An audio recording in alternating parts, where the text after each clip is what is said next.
7 सितंबर रविवार की पूर्णमासी को वर्ष 2025 का पहला और आखिरी ग्रहण है।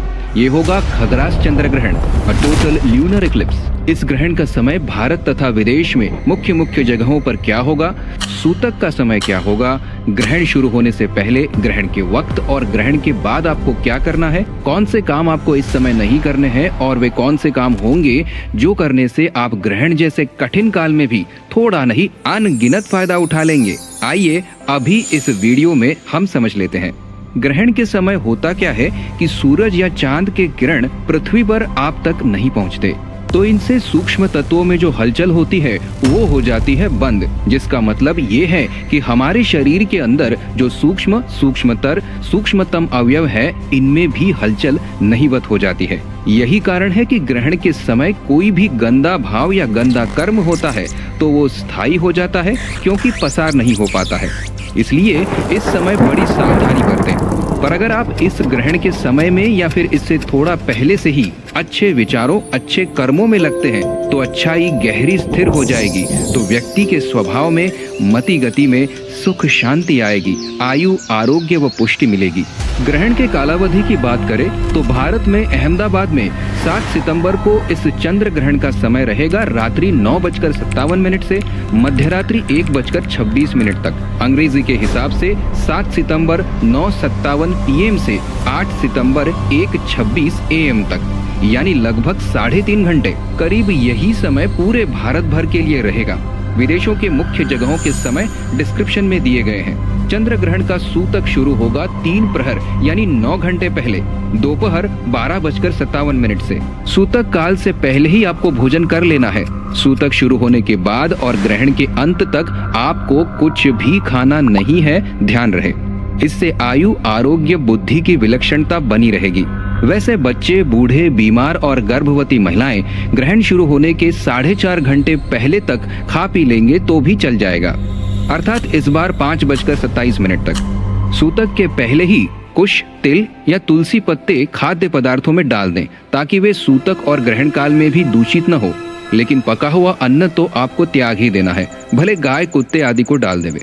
और एक बात, दूध या दूध में बने पदार्थों में तिल या तुलसी नहीं डालनी है। सूतक काल में जो पानी आप पियोगे उसमें भी कुश आदि डले हुए हो। सूतक के विषय में तो जान लिया, लेकिन ग्रहण काल में थोड़ी सी असावधानी का नतीजा बड़ा गंभीर हो सकता है। देख ही लेते हैं। ग्रहण समय में भोजन करने वाला अधोगति को प्राप्त होता है। ग्रहण में सोने वाला बीमारियों से घिर सकता है, उसकी रोग प्रतिरोधक शक्ति कमजोर होती है। पेशाब करने से घर में दरिद्रता आती है। शौच जाने वाला कृमि रोग का शिकार होता है और अगले जन्म में कीट योनि को पाता है। ग्रहण में संभोग करने वाले अगले जन्म में सूअर योनि प्राप्त करते हैं। तेल मालिश या उपटन लगाने से कुष्ठ रोग का खतरा बढ़ता है। ठगी करने वाला सर्प योनि में जाता है। चोरी करने वाला दरिद्र हो जाता है। किसी जीव या प्राणी की हत्या करने वाला नारकीय योनियों में जाता है। ग्रहण के समय पत्ते, फूल, लकड़ी, तिनका तोड़ना या दांत साफ करना, ब्रश करना वर्जित है। ग्रहण काल में चिंता करने वाले की बुद्धि का नाश होता है। और तो और ग्रहण के समय दूसरे का अन्न खाने से 12 वर्षों का सारा पुण्य नष्ट हो जाता है, ऐसा स्कंद पुराण में आता है। ग्रहण काल में जमीन को खोदना नहीं है। ग्रहण के समय में कोई भी शुभ या नया कार्य शुरू नहीं करना चाहिए। और ग्रहण पूरा होने के बाद जिस भी कपड़ों का स्पर्श आपने किया है उन्हें धो दें और खुद भी सचैल यानी पहने हुए कपड़ों सहित स्नान करें। अब चंद्र ग्रहण के समय का विशेष फायदा हम कैसे उठाएं, देख लेते हैं। मंत्र दीक्षा में मिले मंत्र का ग्रहण के समय जप करने से उसकी सिद्धि हो जाती है, पर न करने से मंत्र मलिनता को प्राप्त होगा, तो जरूर जप करना चाहिए। चंद्र ग्रहण के समय किया हुआ जप लाख गुना फलदायी होगा, और गंगा जल अगर पास में है तो यही फायदा 1 करोड़ गुना होगा। तो ग्रहण कैसा दिख रहा है उसे टेरेस आदि पर देखने में समय न गवाएं, अपना जप करें और असली कमाई करें। मंत्र दीक्षा न भी मिली हो तो भी इष्ट मंत्र का जप कर सकते हैं, पर दीक्षित साधक आशीर्वाद मंत्र का जप करना न भूलें। जिनका स्वास्थ्य ठीक नहीं है या भविष्य में जो अच्छा स्वास्थ्य चाहते हैं, वे इस समय ओम हंसम हंसः इस मंत्र का या फिर अच्युताय गोविंदाय अनंताय नाम भेषजात नश्यन्ति सर्व रोगाणि सत्यम सत्यम वदाम्यहम् इस मंत्र का श्रद्धा से जप करें।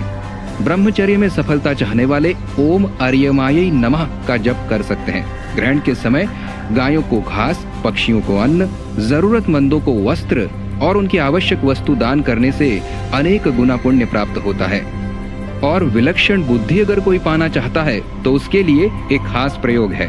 उसे ग्रहण के समय में उपवास पूर्वक ब्राह्मी घृत का स्पर्श करके ओम नमो नारायणाय मंत्र का 8000 बार जप करना है।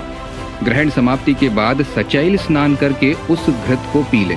ऐसा करने से वो धारणा शक्ति, कवित्व शक्ति तथा वाक सिद्धि प्राप्त कर लेता है। शुरू से आखिर तक अगर आप इस वीडियो को देख रहे हैं तो आप अच्छी तरह से समझ गए होंगे कि इस ग्रहण के नुकसानों से कैसे बचना है और अधिक से अधिक फायदा कैसे उठाना है। तो ये वीडियो कैसा लगा कमेंट करके हमें जरूर बताइए और इस वीडियो को जल्दी से जल्दी औरों तक पहुंचाने की सेवा जरूर करें। और हाँ, ध्यान रहे ये चंद्र ग्रहण वास्तव में कोई बला या अभिशाप नहीं है। सावधानी से नियमों के पालन से इसे वरदान में भी बदला जा सकता है। हरिओम।